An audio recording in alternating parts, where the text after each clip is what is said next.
missing the fact that, number one, you expect me to come on this show and be able to decipher HOTEP babble as if you see me, wear waist beads and ill-fitted koofies that I got from a street vendor. You're acting as if I can understand why the Prince of Pot Pies and the Prince of Pot Pies and Pie Pies and Pie Pipers continues to lead people astray. I don't understand why you brought me here today, knowing good and hell well I don't speak stupid. This, first of all, you got, and this is the part, shout out to your editing team. They're lovely, but I need to point this out, Jay. The first thing he says is, well, see, what had happened was, I had a buddy, he needed a couple dollars. That is the way any North Philly hustler starts a story. Listen, I had a homeboy that needed a couple dollars, so I was on the phone with him. I said I was just going to hit him. And the next thing I know, I looked, and I logged into my bank account, but my bank account wasn't there, and I had a checkings account and a savings account. First of all, I thought he was stealing material from Kevin Hart, and then he had the unmitigated gall. I've never asked anybody for any money. There are you could string all of the requests of him saying, hit the PayPal, hit the Cash Apps, donations, gifts. I've seen Jamal Bryant has a lot more dignity than Umar Johnson when it comes for grifting money. You got to be kidding me, man. I never asked, so did you ask for it at night? Are you going by Greenwich Mean Time? Exactly when did you ask for it? Because I've heard you ask for it. A whole lot. He asked for it. He asked for the magical school? Yes, he asked for it for the FDMG. Okay, it's Everidge College. Get off the couch. Stop making it so complicated. It's Grit Money College, Grit Money University. Come on now. It's HOTEP Hogwarts. Call it by its actual pronouns. Respect Dashiki Dumbledore. Funds done magically gone. Hotepium, bank account is drainage. Not Hotepian. Hotepian is out of control, man. What is wrong with you, man?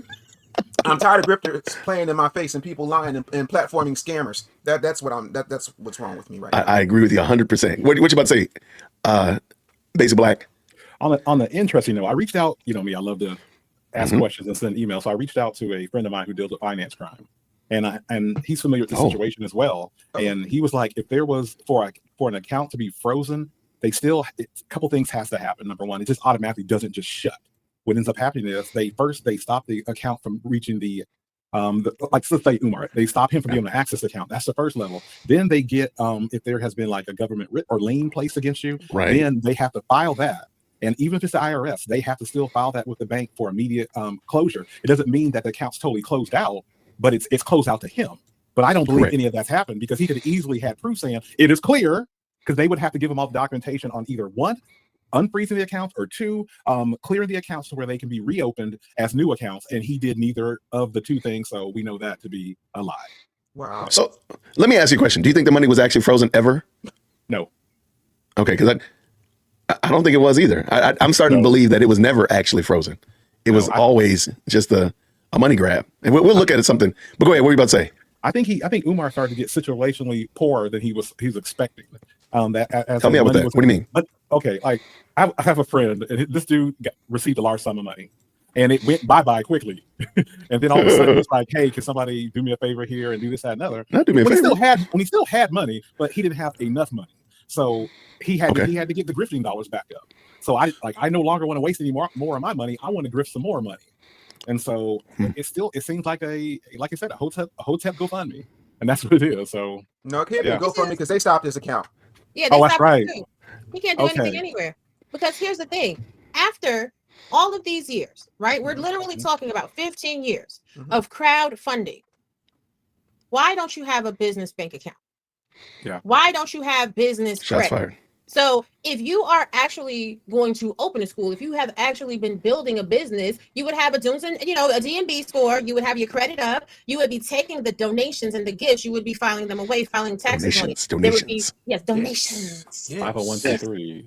Yeah, right. There would be a paper trail of what you have made, what your intentions were to spend it on, and your deductions, expenses, or whatever. He is, as they said, he's a 3-card Monty hustler at the train station. And I have a friend back in the day, they got their bank account closed by Chase. Chase gave them a letter with like negative $1 million. That's when you know the account is closed and when it's frozen. He didn't even come out here and tell y'all nothing like that. So just give me money.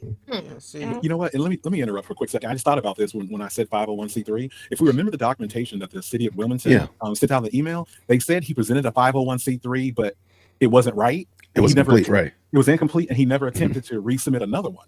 If you have your 501c3 paperwork, first of all, it's not hard to get one. And why didn't you not resubmit it? like he thought he can shoot that one across the bow, and they'll be like, okay, cool, let's help him. But no, it was incomplete, which tells me, one, you don't know how to fill out paperwork, which I don't agree. I don't think he ever filled it out, right? And number two, it's for you to red flag. If you leave it incomplete, it was never complete. And that's how I looked at that one. Yeah, because he put that was from the city. I'm like, oh, that's kind of interesting that they put that out there. So yeah. So let me bring David in. Let's go, David. If you want me to, tell me to stop. We got to talk about Dr. Umar again. And I want to be clear. Again, the last time we had a conversation about Dr. Umar, I said, don't laugh, learn. Because that's what the Honorable Minister Farrakhan said when somebody has their downfall. And some of the feedback I got was the same typical 5 talking points people who don't know how to connect their brain cells make, which is, oh, did you reach out to him? Well, we reached out to him several times. We even offered to take our I Never Knew TV cameras down to the school. And he said, school's not ready yet. We don't want that. So there's that. I have sent my contractor down to Dr. Umar to give him a sweetheart deal when it comes to getting the floors done. Silence. I sent my attorney down to him. He shot his shot. But par for the course, but I digress. Today, what I want to do is realize and pay off what I said in the last video. So these are 3 lessons I think we need to learn from what has happened and continues to play out as of this broadcast date with Dr. Umar Ifatunde, Prince of Pan-Africanism, King Kong Consciousness, Shoemake. Lesson number 1, brilliance isn't infrastructure. To act like Dr. Umar Johnson is not a brilliant man is to act like roaches don't make you want to stomp them. The man is brilliant. The man is a phenomenal orator. The man can give a fiery speech, but fiery speeches don't have anything to do with whether or not you can actually deliver on what it is that you say that you want to do. A school is not a sermon. It is systems, staff, and sustainability. When you don't have those things, you don't have a school. What you have is a good rap. I know pimps that have a good rap. Hell, I know rappers that have a good rap. I know rappers that have crap rap and still put out records. What's happened is we have mistaken skills as transferable. I'm gonna stop right there, David. Can you expound on that? Because I think that's what a lot of people are missing. They translate like, okay, Umar says a lot. I've said he would make a great stand-up comedian. I think his real life calling should have been comedy. They hear that kind of stuff and they do transfer that and say, oh, well, because he made my ears tickle or made me laugh, he can start a school. Yeah. The thing of it is, he found something that was going to work. Like, he's no different than these mega church preachers. You know, when you look at the $33 to $38 million every week on average the black church brings in while our communities are in utter shambles, it's the same game. And they all say the same thing. Would a man rob God? And Umar is brilliant. I'm not going to take it from him. When it comes to talking about what happens to black children, especially when it's concerning things like IEPs or autism and being overly diagnosed, he's brilliant on those things. He does give a good speech. He is quite entertaining. He's a phenomenal meme. He is the Snow Bunny Undertaker. You can't take any of that away from him. And because of that, we have not had a school in 15 years. Because of that, you keep believing in him. And because there's a bunch of dusty, uneducated, ding battery filled individuals who keep following behind him, you know, one after the other, some who decided to, apparently, I didn't find this out thanks until Jay just told me, make videos about me that a whopping 72 people have seen. You're not getting anything done, but you don't want to give up on your leader. You just keep believing. It's like when people hope that Tom Brady's going to put the jersey back on one more time. Hang it up, boo-boo cakes. It's over. The jig is up. He does not know what he's doing. He does not know what he's doing. He does not know what he's doing. I'm going to say it one more time. One more time. He doesn't know what he's doing. And he doesn't want to listen to anybody. I like it. Go ahead, Ro. Let me ask you this question then. So what I get from what you're saying is that he's a false prophet, right? Because the Bible does talk about the day of the false prophets. I do also have that vein of thought that a lot of these pastors are false prophets, and that like Umar is among them. He talks too much. But you have to start watching people's actions. And I feel like, you know, this is the EBT community's problem. Yes, there is a delineation between strong Black people in the EBT community. The EBT community always has their hands out and they are always hoping and dreaming. This is not good times. Ain't we lucky we got them? No, we not. This is a travesty. All the money that went to Umar could have actually been building infrastructure in our communities. It could have been funding political action committees. It could have been improving banking situations, anything. Like, that's a waste. Yeah. No, I agree. I agree. All right, you want to jump in, Basic Black? No, I think this well covered. No. All right, let's see what this guy. Let's see what this blue sport jacket guy got to say. He's very handsome. Is he? He's very handsome guy. You're the only person on the screen that believes that. Aren't transferable. Just because you can speak well does not mean that you can actually build a school. And that is evidenced by the fact that it has been, let's be conservative in our estimation, 11 years conservatively. Some people have it between 15 and 20 that he's been talking about this school, but let's keep it at 11 because I know for a fact in 2014 he was talking about this. No, I take that back. I knew in 2013 he was talking about, in January 2013, I remember there was a Facebook post where he said that he was going to open a school for boys and that you would have to pay for that school to be opened. All right, I'm gonna just real quick, I'm gonna take a question because it's kind of in line with what you were saying in the video. Do you think Umar Johnson ever intended, and I'm gonna use focus on the word ever, not he started and fumbled, he had good intentions, but later on changed his mind. Do you think he ever intended, when you first saw that post or first saw that video, do you think he ever intended to open a school? Let's start with Raw G, go. Absolutely not. I don't think that ever was his intention. I think that to piggyback a little bit off of what Dave said, he saw the opening, right, for a need within the community.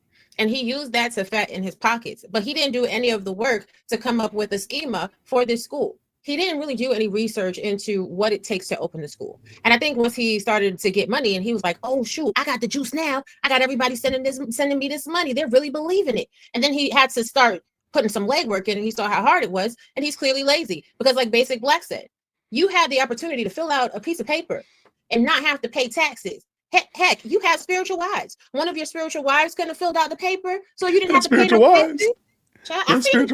He was doing the crip walking in the middle of the street. Now he married. I'm confused. No. We got to stop that myth real quick. First of all, those are not his spiritual wives. What happened, and I said part of this in the video, I sent my attorney down to see how we could help him move the school along, and he shot his shot. And one way that he did that was he was saying they're going to have a fashion show. And in that fashion show, there was going to be a wedding scene. And in that wedding scene, she was going to be one of two brides. And I told my attorney, if you do that, you will lose all credibility everywhere. And she did not. And he found some other people so he could dress in all white, like most people do when they're grifting. And he started dancing and, looking like a conscious grimace, and he decided to have that. But he does not have any wives. He's busy out here just doing absolutely everything. So, see, now you have hurt my feelings. Apologies. See, Umar, now you put me in the Book of Negroes because I believe that video you're singing "Meet Me at the Altar," looking at my little mess. Basic Black, do you think he ever intended to open a school? No. So no intent from the word go. It was always, that's hard because it's been so dang long. It has been so long. Yeah. I think there was an idea, but I don't think there was anything execution wise along. Like Raji said, once he saw that money, it was like, and that became the importance, and the school never was going to be important. I think he only got buildings because either number one, he thought he could take that to make some other money with it that wasn't going to be a school, or people really started pointing him out. Because I remember when Tariq was chasing him and trying to say, hey, Umar, what's going on with the HVAC? Umar, what's going on with the school? And this, that, and other. And then all of a sudden things started to pop up.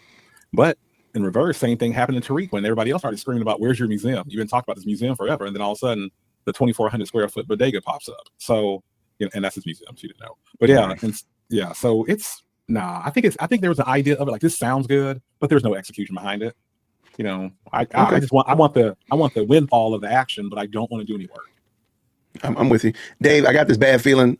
I can read your mind. I know what you're about to say. Matter of fact, I think the whole chat can read your mind. In the chat, tell what Dave was going to say. Dave, do you think Umar ever intended to open his school? Y'all go ahead and put your answer in the chat before Dave answers. All right. Dave, I think most people, I think they got you down pretty well, man. I know you're new to the channel. You're new. It's my first day. It's your first day. And they already got you pegged, man. They got you read like a book. They know what page you on. They know you on the forward to the Book of Negroes. There you go. Listen, this is my book, The Real Black Agenda. It's an actual physical product. I actually wrote it with these two hands. Like the problem with this whole thing is, I'm going to say, because it's not like he has the money to sue me, but I'm going to say allegedly because I don't want your channel to get any type of strikes. Allegedly. Let's just imagine a world where there's a little boy named Jermaine. And the little boy named Jermaine might have, allegedly, lost his accreditation. And because he lost his accreditation, but he had a huge fan base, primarily filled with slack-jawed North American EBT big backs, he decided to appeal to them on the heels of losing his accreditation. It's French. And what he does is he says, I am going to create a magical school for boys. Magical is crazy. Listen, FDMG stands for Funds Done Magically Gone. It's already HOTEP Hogwarts. I want you to get your wands. Expectum curriculum. Oh my goodness. Y'all really thought. You see, when a grifter loses an opportunity, he creates another opportunity. And that's what he did, because y'all got to remember, people were questioning his credentials. People were questioning what he actually did. He might have lost his accreditation. So what's the next best thing? I don't have to take this. I'm going to take my ball and go home, and I'm going to stand in front of a college I know I can't afford, and I'm going to give people and they're going to do it. They're going to give me $500,000, and he made $500,000 in that first year to try out at Paul Quinn College. He never wanted to do nothing. No, let me talk about that. I looked at that video. The idea, I live here in Atlanta, and there was a season when one of the schools in the Atlanta University Center, Morris Brown College, was shut down. It took about a year for the vegetation of Georgia to reclaim Morris Brown College. There's so much of it. I mean, the kudzu was going crazy around there, right? And I thought about it. I was like, the building and just the ground keep for that campus that man was talking about was better than $1 million. Easily, just to cut the grass. We ain't talking about edging. We ain't talking about de-weeding. Just to cut the grass was easily $1 million. I'm like, this dude was absolutely crazy to even think that he was going to be able to cop this school for anything less than tens of millions of dollars. And that's not including keeping up with the buildings, lights, anything like that. Just to cut the grass would have easily been several $1 million. I said, man, this dude is crazy. And the fact that we believed it or pretended like we believed it or whatever was absolutely bonkers.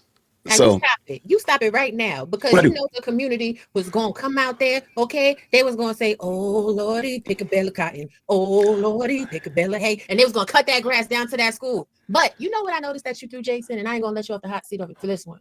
wait, now this is my show. Now hold on. Now before you do anything, remember I'll do this to you. Now I admit it. Don't get feisty. Now I will put you in the timeout. 0-second timeout. As sure as my name is Jason. Now what I do? Tell me what I do. Do you believe that Dr. Ifu Umama Shakalaka Boombe was gonna build the school that was his intent from the dough? Absolutely, unequivocally no. And I've said this before.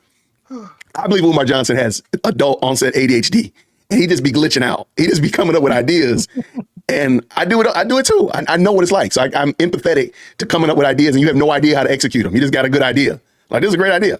I don't know how to do it. And I just think he didn't realize he put it out there, and money started coming in, and he's like, oh no. Man, this idea, and they just keep feeding it. But I don't think he ever had intention. Ever was. Say again? He said feeding. I was just, no, because when he said donations. I gotta find that clip. Wait, Jay. When he said gifts, he pulled out them Red Lobster gift cards. He pulled out them Papa John's gift cards. He pulled out them Popeyes gift cards. Gifts. Like he's been eating good in the neighborhood, and he ain't even been to the Outback. All I gotta say is this one. You don't find that suspicious? You don't find that suspicious? You don't find that suspicious?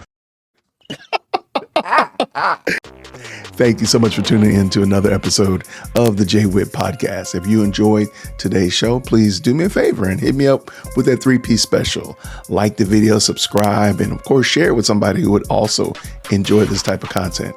And make sure you leave a comment, because I do pin the best comments to the top. So thank you so much for tuning in today. And until next time, everybody, grace and peace.